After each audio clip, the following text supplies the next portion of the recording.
Conte merveilleux, Jacob et Wilhelm Grimm, tome 1. Les enfants couleur d'or. Il y avait une fois un pauvre homme et une pauvre femme qui ne possédaient rien au monde qu'une petite cabane. Ils ne vivaient que du produit de leur pêche. Un jour que le pauvre homme assis au bord de l'eau tirait ses filets, il prit un poisson entièrement d'or. Tandis qu'il contemplait ce poisson avec des yeux étonnés, celui-ci prit la parole. « Bon pêcheur, écoute-moi, lui dit-il, si tu consens à me rejeter dans l'eau, je changerai ta misérable cabane en château magnifique. À quoi me servirait un château si je n'ai pas de quoi manger? J'y aviserai aussi, il se trouvera dans le château une armoire, tu n'auras qu'à l'ouvrir pour trouver à souhait des plats de toutes sortes. S'il en est ainsi, dit notre homme, je ne demande pas mieux que de faire ce que tu désires.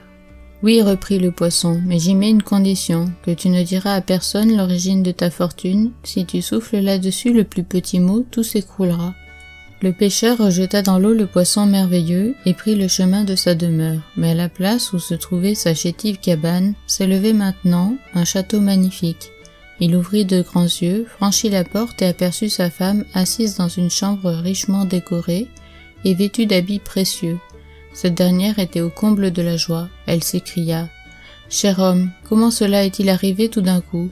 Je m'en trouve fort bien. »« Et moi aussi, répondit l'homme, mais je meurs de faim. Commence par me donner quelque chose à manger. Je ne possède rien, et je ne sais où chercher dans ce château. Oh, dit le pêcheur, je vois là une grande armoire, si tu l'ouvrais. » La femme tourna la clé aussitôt et aperçut, rangés avec ordre, des gâteaux, des viandes, des sucreries et des vins.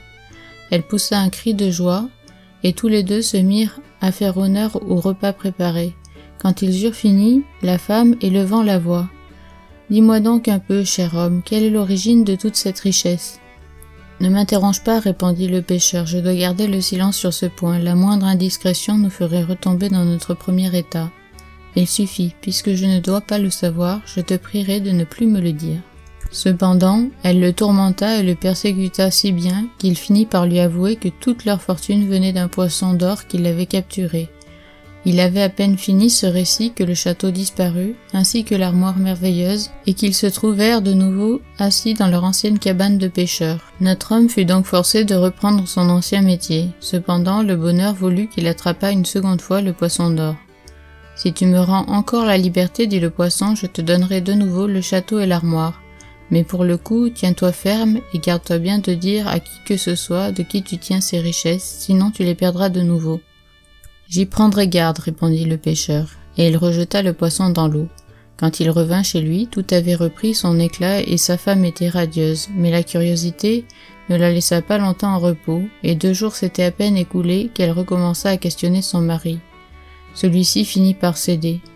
Le château s'évanouit, et ils se trouvèrent dans leur ancienne cabane.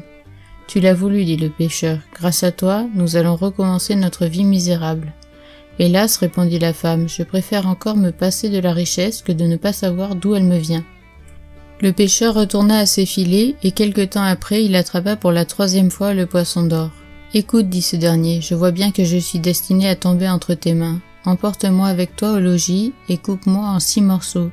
De ces morceaux, fais-en manger 2 à ta femme, 2 à ton cheval, et mets en terre les 2 restants. Tu n'auras pas lieu de t'en repentir. » Le pêcheur revint chez lui avec le poisson, et fit tout ce que celui-ci lui avait recommandé.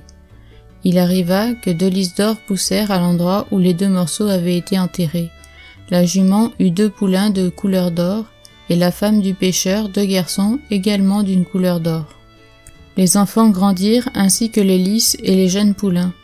Il arriva qu'un jour les 2 frères dirent au pêcheur « Cher père, permettez-nous de monter nos coursiers d'or et de nous mettre à courir le monde. » Le pêcheur répondit avec tristesse « Comment pourrais-je supporter votre absence? Songez à l'incertitude cruelle dans laquelle je serai sur votre compte, et qui me dira ce qui vous arrive ?»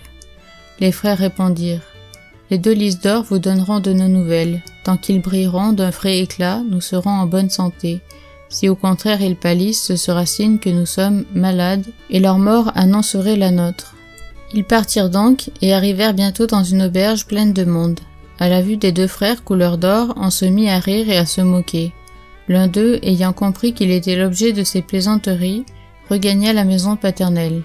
Quant à l'autre, il poursuivit son voyage et parvint au bord d'une grande forêt. Comme il se disposait à y pousser son cheval, des paysans lui dirent « Il ne serait pas prudent à vous de pénétrer dans cette forêt, elle est pleine de voleurs, et s'ils s'aperçoivent votre couleur d'or et celle de votre cheval, ils ne manqueront pas de vous donner la mort. » Mais le jeune homme ne se laissa pas effrayer, il reprit « Il faut absolument que je traverse cette forêt. » Cela dit, il prit des peaux d'ours, s'en couvrit entièrement, ainsi que son cheval, si bien qu'on ne voyait plus luire la moindre petite place d'or, et il pénétra hardiment dans la forêt.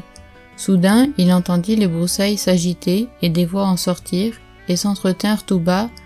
D'un côté on disait « En voici un », mais du côté opposé on répondait aussitôt « Qu'on le laisse courir, c'est un pauvre diable, gueux comme un rat d'église ». C'est ainsi que le jeune homme couleur d'or arriva heureusement à l'autre extrémité de la forêt. Il traversa bientôt un village où il remarqua une jeune fille si belle qu'il crut qu'aucune autre au monde ne pouvait la surpasser en beauté. Il se sentit si épris qu'il s'approcha d'elle et lui dit « Je vous aime de tout mon cœur, consentez-vous à devenir ma femme ?» De son côté, la jeune fille le trouva si fort de son goût qu'elle répondit « Oui, je veux bien devenir votre femme et vous rester fidèle toute ma vie. » Ils célébrèrent donc le mariage, et ils étaient au moment le plus joyeux de la fête lorsqu'arriva le père de la fiancée. Celui-ci se fit présenter le marié. On lui montra le jeune homme couleur d'or, lequel ne s'était pas encore débarrassé de sa peau d'ours. À cette vue, le père entra dans une grande colère et s'écria « Jamais ma fille ne sera la femme d'un tel homme. » Et il voulut le tuer. Cependant, la fiancée se jeta aux genoux de son père qu'elle baigna de ses larmes en disant « Il est mon mari et je l'aime. » Le père se laissa fléchir. Toutefois, l'idée ne lui sortit pas de la tête que sa fille avait épousé un misérable gueux. Aussi, dès le lendemain matin, s'empressa-t-il de se lever pour s'en convaincre de ses propres yeux. Quand il entra dans la chambre des époux, il vit dans le lit un bel homme de couleur d'or, et par terre étaient étendues les peaux d'ours qu'il avait dépouillées.